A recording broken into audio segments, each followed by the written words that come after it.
아멘. 우리 옆 사람 한번 인사하시겠습니다. 하나님을 찬양합시다. 이렇게 한번 인사하겠습니다.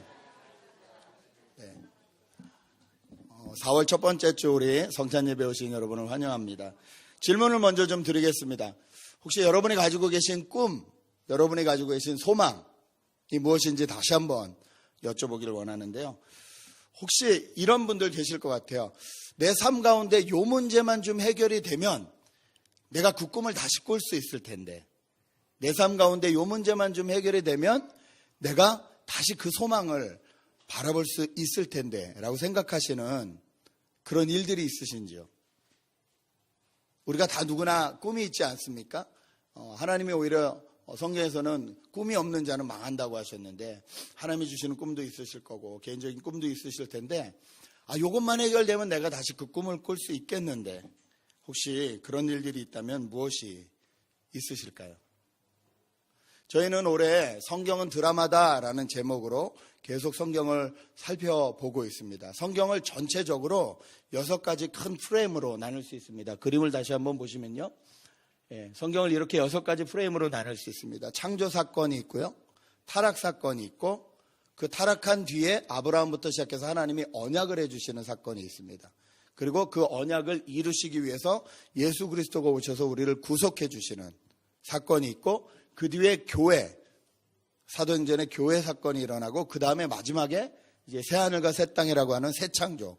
이렇게 성경은 전체적으로 크게 6가지 프레임으로 볼 수 있습니다. 저희가 오늘 읽을 신명기는 이 가운데서 세 번째 언약입니다. 언약은 구약 성경 전체를 다 커버합니다. 하나님이 약속이 있다. 자, 이 약속이 무엇인지, 하나님의 꿈은 무엇인지, 하나님의 소망이 무엇인지 저희가 보기를 원하는데요. 그 다음 지도를 좀 보겠습니다. 저희가 지난주 출애굽기를 통해서, 지지난주죠. 출애굽기를 통해서 이집트에서 출애굽한 애굽에서 나온 백성들이 시내산까지 머물렀습니다. 그래서 시내산에서 거의 1년 동안 머무르면서 여기서 하나님과 만났습니다. 하나님에게 십계명도 받고요. 하나님에게 성막 짓는 법도 배우고 여러 가지 일들이 저 시내산에서 다 일어났습니다. 무려 1년 동안 그 백성들이 움직이지 않았습니다. 그리고 그 1년 뒤에 민수기로 말하면 11장부터 다시 백성들이 움직여서 오늘 이 신명기가 있는 배경은 저 4번 인구조사와 요당 동편 정복이라고 하는 저쪽입니다. 지금 신명기까지 와서는 저쪽까지 올라왔는데, 시내산에서 저 4번까지 올라오는 기간 동안에 여러 가지 하나님의 말씀에 순종하지 않는 사건들이 생겼습니다. 저 2번 보면 12명의 정탐꾼들이 나오죠. 먼저 가나안 땅에 정탐꾼들을 보내지 않습니까? 그런데 정탐꾼들이 가지고 온 소식을 듣고 이스라엘 백성들 거의 대부분은 차라리 우리가 애굽에서 죽는 게 낫다 그러면서 대성통곡을 합니다. 왜냐하면 12명의 정탐꾼이 갔는데 10명은 불가능하다고 했거든요. 저기 가면 우린 죽는다, 끝이다. 2명만 무슨 말이냐, 저기는 하나님이 우리에게 주신 땅이다, 저 사람들은 우리 밥이다. 2명의 말을 듣지 않고 10명의 들을 말을 듣고 다 울고 난리가 나니까 하나님 너무 화가 나셔서 뭐라고 하시냐면, 내 귀에 들린 대로 너희에게 해주겠다, 이렇게 말씀을 하십니다. 그리고 그 말씀대로 광야를 뺑뺑이를 돌면서 저 4번에 이르기까지 이집트에서 나왔던 모든 1세대들은 다 죽습니다. 2명 빼고, 여호수아 갈렙 2명 빼고.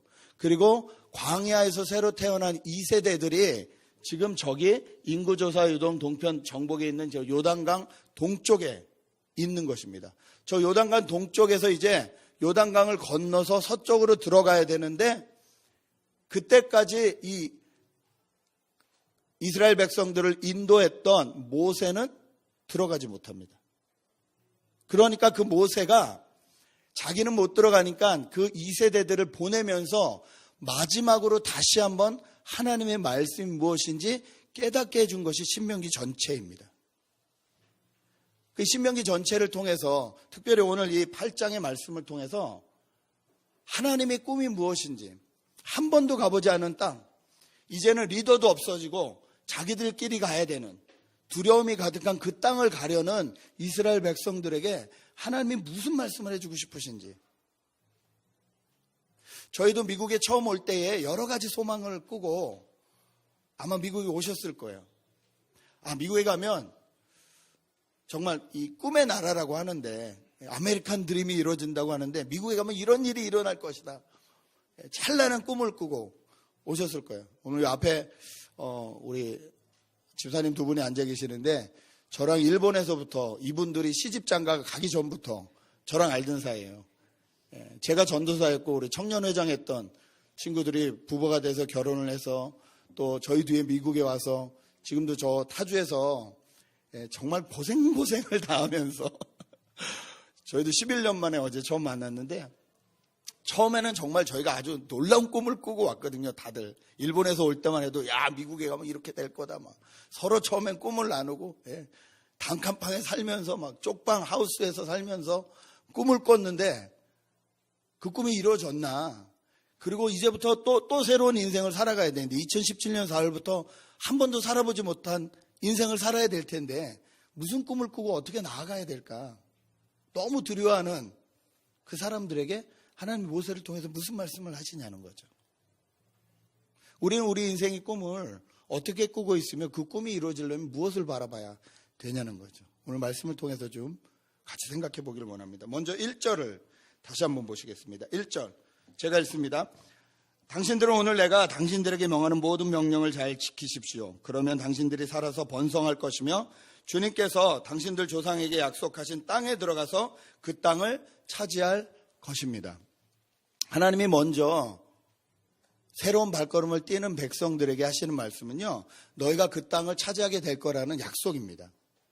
그런데 그 약속을 주실 때에 조건이 있습니다. 그 조건이 뭐죠? 오늘날 내가 당신들에게 명하는 모든 명령을 잘 지키십시오 입니다. 여러분, 우리가 한 번도 살아보지 못한 인생을 살아가면서 꿈을 꿉니다. 그런데 그 꿈을 이루려면, 그 소망을 이루려면 우리가 가장 먼저 알아야 되는 것은요, 하나님의 말씀이 어떤 것이냐라는 것이에요. 그 꿈이 하나님의 말씀과 어떤 상관이 있느냐라는 것입니다. 우리의 꿈과 소망이 하나님과 어떤 관계가 있느냐가 너무 중요합니다. 왜냐하면 저희는 하나님의 사람들이기 때문에 그렇습니다. 근데 성경은 뭐라고 하냐면요, 하나님의 말씀, 명령을 지키면 어떻게 되냐면 너희들이 살아서 번성하게 될 것이다, 이렇게 말씀하십니다. 살고 번성하게 된다. 이 말씀은 창세기부터 계속 이어지는 하나님의 약속입니다. 아담을 만드시고 하나님이 처음에 뭐라고 하셨죠? 생육하고 번성하고 땅에 충만하라 그러셨습니다. 인간이 타락했음에도 불구하고 아브라함을 부르셔서는 하나님이 또 뭐라 그러셨죠? 내가 너로 큰 민족을 이루고 복을 주어서 이름을 창대하게 하고 복이 되게 하겠다. 계속 번성하게 하겠다, 번성하게 하겠다, 풍성하게 살게 하겠다, 살게 하겠다는 약속은 그 하나님의 언약을 한 번도 변함이 없으세요. 이 말은 무슨 말이냐면요, 그리고 오늘 모세가 이제 가나안 땅에 들어가려는 이세들에게 똑같은 말씀을 하시는 이유는 뭐냐면요, 창조 때부터 우리를 향하신 하나님의 계획은 변함이 없으시다는 거예요. 여러분의 하나님과 관계가 이어진 순간부터 여러분을 향하신 하나님의 계획은 변한 적이 없으시다는 거예요. 그 변한 적이 없으시는 하나님의 계획, 하나님의 꿈과 우리의 꿈이 어떤 연관이 있느냐. 변하지 않는 하나님의 꿈, 하나님의 계획에 우리가 소망을 둬야, 꿈을 꿔야 가나안이라는 새로운 땅에 들어가서도 하나님의 백성답게 살 수 있게 된다는 것입니다. 시대가 정말 많이 변하고 있습니다. 그렇죠? 우리 어르신들도 옛날에 살던 거에 비하면 지금 변하신 게 너무 놀라우실 거예요. 핸드폰만 해도 이게 너무 놀랍잖아요. 이게 어떻게 이것들이 그림이 왔다 갔다 하고 문자가 왔다 갔다 하고 하나. 그런데 이제 조금만 더 지나면 저희가 상상하지 못하는 세상들이 계속 일어난다는 거죠. 요즘 한국에서도 또 미국에서도 또 유럽 전체에서도 제일 많이 대두되는 단어 중에 하나가 제4차 혁명이라는 단어입니다. 3차 혁명이 얼마 안 된 것 같은데 4차 혁명이라는, 3차 혁명을 산업혁명이라고 그러잖아요. 노동력을 기계가 대신하는, 이 산업혁명이 일어났을 때 많은 노동자들이 길을 잃었고요. 직업을 잃었고요. 그래서 막 데모도 하고 기계를 부시기도 하고 막 그랬다고 합니다. 그런데도 기계가 발전하는 힘을 이길 수 없었죠. 옛날엔 다 힘으로 해야 되는 걸 이제는 힘으로 하지 않아도 되게 됐습니다. 근데 3차 산업이 끝나고 이제 4차 산업이라는 거예요. 4차 산업은 뭐냐면 3차 산업에다가 더 디지털, 바이오 혁명, 물리학 이런 것들이 다 융합되어서 나타나는 기술 혁명이라는 거예요. 옛날에는 노동을 하던 것을 노동을 뺏기고 기계에게, 이제는 노동 대신에 인간이 할 수 있는 것이 지혜였습니다. 지식이었습니다. 예를 들어 드릴게요. 여러분, 운전하는 게 노동력입니까? 지혜입니까? 어떻게 생각하세요? 운전하는 건 노동일까요? 지혜일까요? 지혜입니다. 왜냐하면 여기서 오른쪽으로 가야 될지 왼쪽으로 가야 될지 빨리빨리 생각해야 되거든요.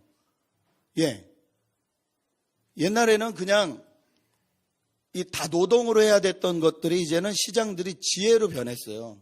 그런데 이제 4차 산업에 들어가면 이 지혜도 소용이 없게 된다는 거예요.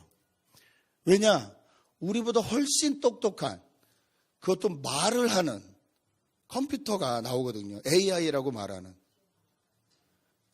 혹시 학교 때 암기하느라 고생하셨던 분들, 이제 암기 과목이 없어질 겁니다. 왜냐? 암기할 필요가 없어요.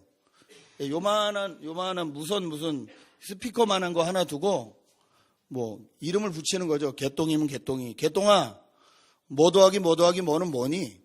그럼 걔가 그냥 가르쳐줘요, 말로. 작년까지 예를 들어서 제가 조사를 한다면 작년까지 교회를 출석한 사람이 몇 명이나 되니 걔가 다 알아요. 다 계산을 해서 갖고 있어요. 그것도 그냥 저희가 컴퓨터 앞에 하는 게 아니라 그냥 여기서 말하면 말로 들려줘요. 이런 세대가 오거든요. 저희의 지식이 아무 소용이 없어요. 그 친구를 따라갈 수가 없어요. 이세돌이 바둑해서 졌잖아요. 왜 졌을까요? 모든 바둑 기사들에 대한 데이터를 다 가지고 있거든요. 이세돌이 딱 한 번 이겼습니다. 어떻게 이겼죠? 모든 바둑 기사가 쓰지 않는 수를 하나 둬서. 그랬더니 걔가 어쩔 줄 몰라가지고 한 번 졌어요. 근데 그것도 그 다음엔 다 복귀가 됐죠. 그 다음 날로 다 복귀가 됐어요. 5번 싸웠는데 한 번밖에 못 이겼어요. 저희는 컴퓨터랑 싸워서는 어림도 없는 세상을 맞이하게 돼요. 가나안도 한 번도 가보지 못한 이런 세상을 맞이하게 될 때 우리가 무엇을 붙들고 있어야 되냐는 거죠. 열심히 변화하는 세상을 따라가면 따라가질까요? 아니요. 저희보다 훨씬 빠른 속도로 변할 겁니다. 그럴 때 어떻게 해야 되냐면요. 변하지 않는 것이 무엇인지 알아야 됩니다. 그리고 그 변하지 않는 것을 붙잡아야 됩니다. 여러분, 변하지 않는 게 뭐냐면요. 하나님의 말씀입니다. 하나님의 지혜입니다. 하나님의 사랑입니다. 이건 변하지 않아요. 교사가 되고 싶은 사람들도 젊은 사람들 중에 많은 것 같은데 그냥 이렇게 가르치는 교사는 더 이상 필요 없게 되는 것 같아요. 그러면 많은 교사들이 직업을 잃겠죠. 그런데 그 중에서도 살아남는 교사들이 있을 겁니다. 어떤 교사냐면요. 그 컴퓨터가 도저히 할 수 없는 일을 하는 교사. 교사라는 게 원래 뭐 하는 직업입니까? 지식을 가르치는 직업인가요? 아닙니다. 교사는 지식을 포함한 모든 것을 사랑으로 아이들을 케어하는 직업입니다. 지식은 컴퓨터가 더 잘할 거예요. 컴퓨터가 하지 못하는 게 있어요. 이 아이 한 사람 한 사람을 케어하고 이 아이에게 정말 필요한 것이 무엇인지 정말 하나님이 주시는 그 사랑으로 사람을 대할 수 있는 사람들, 이 사람들만 살아남게 될 거예요. 다 변하는 세상 가운데 변하지 않는 것들이 있어요. 그 변하지 않는 것이 무엇인지 변하지 않는 하나님의 말씀을 통해서 여러분이 깨달으시고 그 부분을 가지고 나가야, 그래야 하나님이 말씀하신 생육하고 번성하고 땅에 충만한 복의 통로가 되는 역할을 계속 감당하실 수 있게 된다는 것입니다. 그래야 우리가 꿈꾸는 소망, 꿈을 이루며 살게 된다는 것입니다. 두 번째로 꿈을 이루려면 2절부터 3절까지는 사람은 진짜 무엇으로 사는지 분명히 알아야 꿈을 이룰 수 있다라고 말합니다. 2절, 3절 같이 읽겠습니다. 같이 읽습니다. 시작.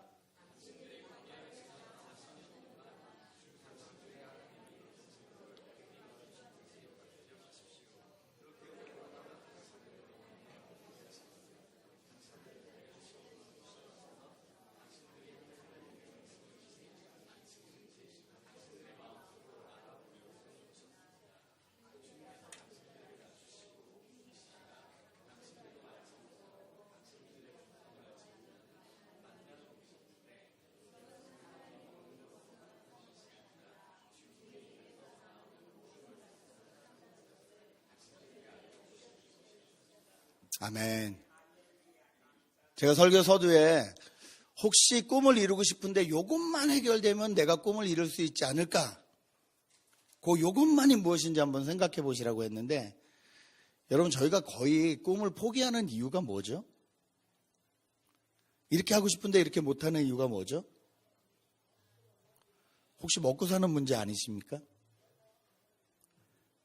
누가 나한테 열심히 일해서 월급만 벌어오지 말라 그러고 우리 집에 누가 계속 5,000불만 대준다면 나는 진짜 내가 원하던 꿈을 위해서 공부도 하고 학교도 다시 다니고 이렇게 할 수 있을 텐데라는 혹시 그런 마음들이 없으세요? 저희가 많은 경우 꿈을 포기하는 이유가 이 경제적인 이유가 참 많습니다. 근데 하나님은 뭐라고 하시냐면요, 꿈을 이루기 위해서 먼저 너희가 알아야 되는 게 있는데, 그게 사람이 떡으로 사는 것이 아니라 하나님의 말씀으로 산다는 것을 알아야 된다. 기억해야 된다. 이렇게 말씀을 하시는 거예요. 그렇게 그냥 말씀만 던지시고 알았지? 내 말씀대로 사는 거야. 기억해. 이렇게 말하지 않으셨어요. 그리고 기억하게 하시기 위해서 어떻게 하셨습니까? 만나를 40년간 매일 아침 내려주셨습니다. 이스라엘 사람들은 이집트에서 자손 대대로 400년간 노예로 살았던 사람들입니다. 그럼 노예로 살았던 사람들은 자기도 모르게 배어있는 노예 근성이라는 게 있어요.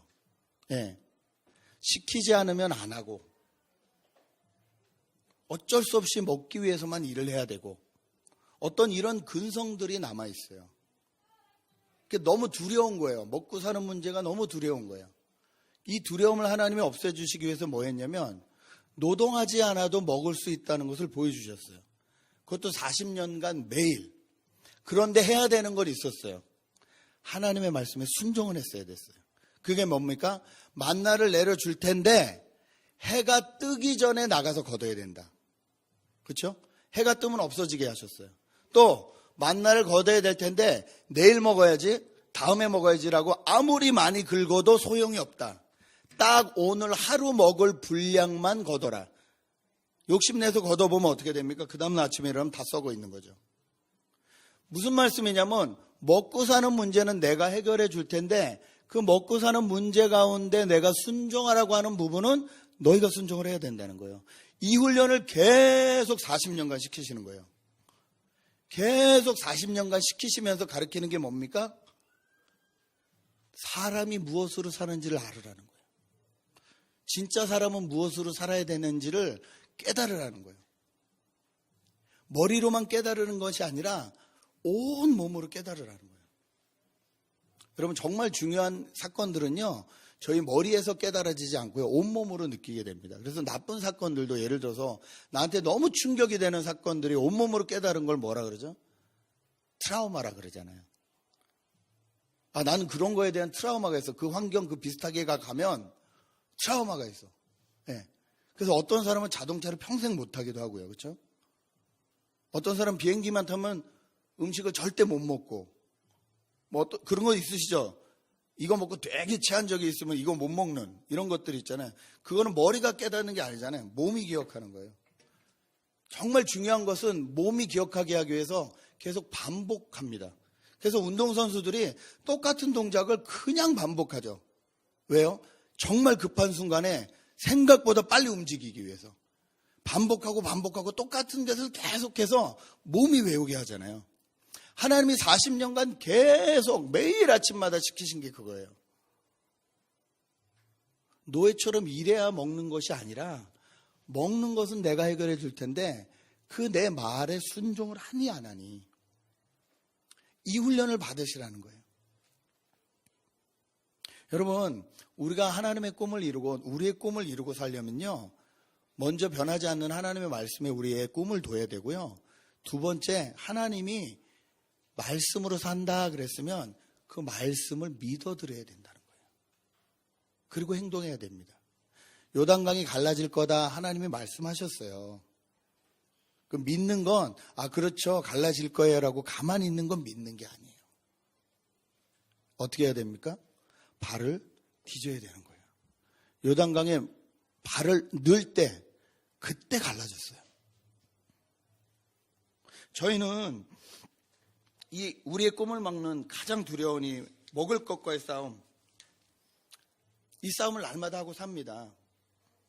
그런데 그 치열한 싸움 끝에 우리가 정말 고백해야 되는 것은요, 진짜 하나님의 사람은 먹을 것으로 사는 것이 아니라 하나님의 약속의 말씀으로 사는구나. 이게 저와 여러분의 마지막 고백이 되어야 될 줄 믿습니다. 이것을 샘플로 보여주시기 위해서 예수님이 먼저 이 일을 다 하셨어요. 광야에 나가셔서 40일 동안 시험 받으셨잖아요. 시험 받는 동안 큰 시험을 3번 받으셨잖아요. 그 시험을 예수님이 말씀으로 다 이기셨잖아요. 그런데 놀랍게 그때 사용하신 그 말씀들이 다 신명기 말씀입니다. 오늘 말씀을 같이 한번 볼까요? 마태복음 4장 4절에 예수께서 성경에 기록하기를 사람이 빵으로만 살 것이 아니라 하나님의 입에서 나오는 모든 말씀으로 살 것이다. 이 말씀은 오늘 저희가 읽은 본문 8장 3절의 말씀이에요. 자, 그리고 두 번째 뭐라고 하셨냐면, 예수께서 성경에 기록하기를 주 너의 하나님을 시험하지 말라라고 했어요. 이 말씀은 신명기 6장 16절에 나오는 말씀이에요. 너희가 마사에게 시험한 것 같이 너희 하나님 여호와를 시험하지 말아라.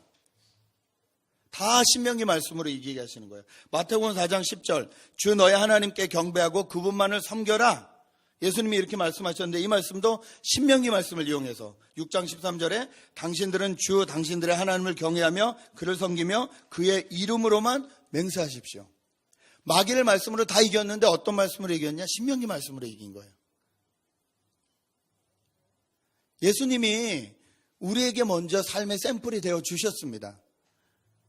목사님, 아무리 그래도 사람이 떡으로 삽니다. 맞죠? 떡으로 살죠. 일 안 하고 가만히 있으면 누가 내 입에 밥 먹여주지 않죠. 그런데 하나님이 그러니까 이걸 이분법으로 나눠서 떡을 위해서 일하는 건 소용이 없다는 말씀이 아니에요. 어떤 것에 우선권이 있냐는 거예요. 어떤 것에 내 마음이 있냐는 거예요. 우리가 하나님을 따라가지 못하는 이유 중에 많은 부분이 우선순위가 바뀌기 때문이거든요. 이 부분에 있어서 정말로 어떻게 살고 있느냐? 이 말씀을 저에게 물으시는 거예요. 그래야 정말 하나님의 꿈을 이루고 내 꿈을 이룰 수 있기 때문에 그렇습니다. 하나님의 사람들은 하나님의 입에서 나오시는 말씀으로 삽니다. 그 말씀에 대한 응답으로 삽니다. 우리가 살아가는 이유는요, 그 말씀이 맞는지 안 맞는지 우리 몸으로, 우리의 삶으로 실험해 보기 위함이에요. 그러지 않는다면 우리는 예수 믿는 순간 하늘나라 가는 것이 가장 복된 삶이에요. 이미 예수를 믿었는걸요. 그런데 정말로 내 자녀를 키울 때도 그 말씀대로 내가 키우는 것을 훈련하고 있는지 안 하는지 자식들을 통해서 가르치잖아요. 어제 우리 집사님 부부하고 집에서 얘기를 하면서 자녀들 얘기하면서 그런 얘기를 많이 했습니다. 정말로 아빠 엄마가 하나님 말씀대로 살아줘야 되고 기다려줘야 되고, 그 기다려주지 못하고 살아주지 못할 때 아이들이 반항을 하고, 그것을 통해서 내가 얼마나 진짜 하나님 말씀대로 살고 있는지를 돌아보게 하고, 이 부부가 우리 집에 온 이유를 제가 알았어요. 하나님이 나에게 이 음성을 들려주시려고 하는구나. 그래서 제가 참기로 했습니다. 뭘 참냐면요, 큰아들이 교회 오는 걸, 저는 이제 주일마다 싸우거든요. 교회 안 나오는 얘를 볼 때마다 막 마음이 그냥 올라갔다 내려갔다. 그래서 제가 이제 또 한 3개월 제가 잘 참았잖아요. 그래서 이제 부활절날 교회 가자 그러려고 하는데 그 말 하지 말라고 하더라고요. 걔가 스스로 미안할 때까지, 걔가 자기 발로 올 때까지 조금만 더 기다려주라 그러더라고요. 저한테 너무 힘들어요. 정말 힘들어요. 그런데 정말 하나님을 믿어드릴 마음으로 정말 기도하면서 그 아이가 스스로 말할 때까지. 저희 아이가 어떻게 반영을 하냐면 샤워할 때마다 원래 이렇게 찬양을 해요. 흥얼흥얼 찬양을 하는데, 자기가 교회를 안 나가겠다고 선포한 다음부터는 찬양을 안 해요. 근데 자기도 모르게 샤워를 하다 찬양이 나와요. 그러면 일부러 안 해요. 하다가 지가 놀래가지고. 같이 이렇게 밥을 차려놓고 기도를 하면 제가 그냥 하나님하고 기도를 하면 자기도 모르게 이렇게 기도를 했다가 다시 이렇게 눈을 떠요. 그런 과정들을 통해서 하나님이 저를 훈련시키시고 하나님이 저 아이를 훈련시키시고 정말 사람이 떡으로만 사는 것이 아니라 하나님의 입에서 나오는 말씀으로 산다. 그 말씀 앞에 사는 것이 정말 잘 사는 것이다. 깨닫게 하시고 훈련하게 하시는 것 같습니다.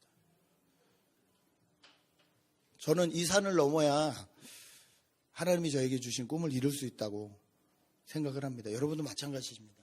하나님이 여러분에게 주신 말씀이 있어요. 그 말씀이 부딪힐 거예요. 막 힘들게 하실 거예요. 그럴 때 그 말씀을 믿어드립시다. 마지막으로 꿈을 이루는 사람은요, 하나님이 사랑하기 때문에 훈련시키신다는 것을 압니다. 4절부터 제가 읽어드립니다. 지난 40년 동안 당신들의 몸에 걸친 옷이 헤어진 일이 없고 발이 부르튼 일도 없었습니다. 당신들은 사람이 자기 자녀를 훈련시키듯이 주 당신들의 하나님도 당신들을 훈련시킨다는 것을 마음속에 새겨두십시오. 당신들은 주 당신들의 하나님의 명령을 잘 지키고 그의 길을 따라가며 그를 경외하십시오. 여러분, 훈련받는 사람이 생각해야 될 건요, 이 옷이 떨어지면 어떡하나, 신발이 작아지면 어떡하나, 이게 아닙니다. 그거는 훈련시키는 사람이 제공하는 거예요. 훈련받는 사람이 생각할 건요, 나에게 주어진 훈련을 내가 어떻게 잘 받고 이것을 통해서 무엇을 배우실 건가, 그거를 자꾸 생각해야 되는 거예요. 이게 트레이닝의 목적이잖아요. 트레이닝 하면서 옷 생각하고 신발 생각하고 이러면 훈련의 목표를 제대로 이루지 못한다는 겁니다. 예. 하나님은 계속 그 훈련을 시키시는 거예요. 성경을 안 읽고 하나님의 음성을 들을 수 있는 방법은 없습니다.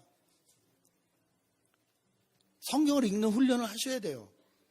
못 알아들어도 괜찮아요, 처음엔. 그런데 성경을 안 읽고 하나님 뜻대로, 하나님의 꿈대로 살아가는 방법은 없어요.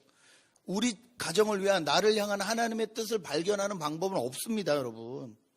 가만히 길을 갖고 있는데 하나님이 이거 해라라고 뒤통수 치면서 말씀하지 않으세요. 오히려 그런 말씀은 위험해요. 네. 훈련받는 사람은 하나님이 사랑하니까 훈련시키시는 거예요. 그런데 분명히 말씀하세요. 네 옷 걱정 안 하게 하겠다. 네 신발 걱정 안 하게 하겠다. 자녀를 훈련시키듯이 하나님이 훈련시키고 있다는 걸 마음속으로 새겨라. 네. 그 하나님의 길을 잘 따라가라. 그리고 그 하나님을 찬양해라. 그러기만 하면 된다. 말씀하시는 거예요. 저희 막내가 이번에 대학을 갑니다. 지가 가고 싶은 대학이 있는데 좀 비싸요. 장학금도 받고 뭐도 하고 이렇게 다 따져봐도 1년에 8,000불이 모자르대요. 고민을 하는 거예요. 이게 자기가 또 론을 받아야 되잖아요. 자기가 론을 받아서 해야 되는데 이게 하면 4년 지나면 또 꽤 커지잖아요. 뭐 학교를 갔다 오고 이렇게 했는데 고민을 하더라고요. 막 이렇게. 다음 주에 다른 학교를 가보고 정한다고. 저는 내심 저 학교를 갔으면 좋겠는데. 근데 이제 돈 때문에 막 고민을 하는 거예요. 여러분, 그때 부모라면 무슨 생각하세요? 여러분이 그런 자녀를 두셨다면 무슨 생각하세요? 걔가 무슨 말 하기 원하세요? 저는 딱 한 가지예요. 저를 정말 믿는 그 눈으로 저를 쳐다보면서 아빠, 나 이 학교 가고 싶은데. That's it. 그거면 돼요. 그러면 그건 누가 해요? 제가 하죠. 제가 아빠인데요. 제가 밤새 우버를 해서라도 해요. 그게 뭐 어려운 일이라고. 집 팔아버리면 그만이지. 그게 무슨 어려운 일이라고. 근데 애들이 믿음이 없어요. 왜냐면 제가 하도 너무 훈련을 강하게 시켜놔서 18살만 넘으면 독립이다. 모든 것, 경제적인 모든 것에서 다 독립이다. 하도 훈련을 시켜놔서 애들이 다 이렇게 쫄아가지고 정말 필요할 때 아빠를 바라보지 못해요. 근데 제 마음은 진짜 그건 아니거든요. 의존해서 살려는 게 아니라 열심히 최선을 다해서 살지만 정말 필요할 때 아빠를 믿는 믿음으로 바라보면 그건 아빠가 할 일이라고 저는 생각합니다. 거기까지는 제 일이라고 생각합니다. 그 뒤는 정말 모르겠습니다. 여러분, 하나님을 바라보실 때 하실 수 있으면 하시고 아니면 어쩔 수 없고 이런 눈으로 바라보지 마십시오. 정말 하나님이 나를 훈련시키시는데요, 내가 그 훈련을 성실하게 충실하게 잘 받을 거예요. 그런데 분명한 건 하나님을 믿고 나가셔야 된다는 거예요. 옷이 해지지 않게 하겠다, 발이 부르트지 않게 하겠다는 그 하나님의 말씀을 믿고 하나님 앞에 훈련 받으셔야 된다는 거예요. 그렇게 믿고 훈련 받는 사람이 꿈을 이루게 됩니다. 왜냐하면 그 꿈은요, 이미 자기의 꿈이 아니라 하나님이 나에게 주신 꿈이거든요. 예수를 믿으면 믿을수록 뭐가 변하는 줄 아십니까? 처음에는 하나님 이것도 해주세요, 저것도 해주세요, 이게 소망이에요, 저것도 소망이에요, 이렇게 되다가 정말 하나님의 은혜를 받을수록, 하나님과 가까워질수록 생각나는 게 있어요. 그게 뭐냐면요, 하나님 제 인생을 통해서 뭐 하기 원하세요? 하나님 제가 뭘 해드리면 기뻐하시겠어요? 하나님 저에게 주어진 모든 환경과 모든 것을 통해서 하나님 뭐 하고 싶으세요? 이 손을 어떻게 하나님의 손으로 드릴까요? 이 발을 어떻게 하나님의 발로 드릴까요? 내 욕심과 내 꿈이 아니라 하나님의 꿈, 생육하고 번성하고 충만하고 복의 통로가 돼서 하나님을 모르는 사람들에게 하나님을 알려줘라. 네 삶을 통해서 하나님이 살아계시다는 걸 보여줘라는 변함이 없으신 하나님의 꿈, 그 꿈이 어느새 내 꿈이 된다는 거죠. 그렇게 나가게 된다는 것입니다. 하나님은 이 훈련을 철저히 시키십니다. 참 재밌는 게요, 신명기에 보면 또 모세오경에 보면 계속 가나안 땅을 젖과 꿀이 흐르는 땅이라고 말씀하셨거든요.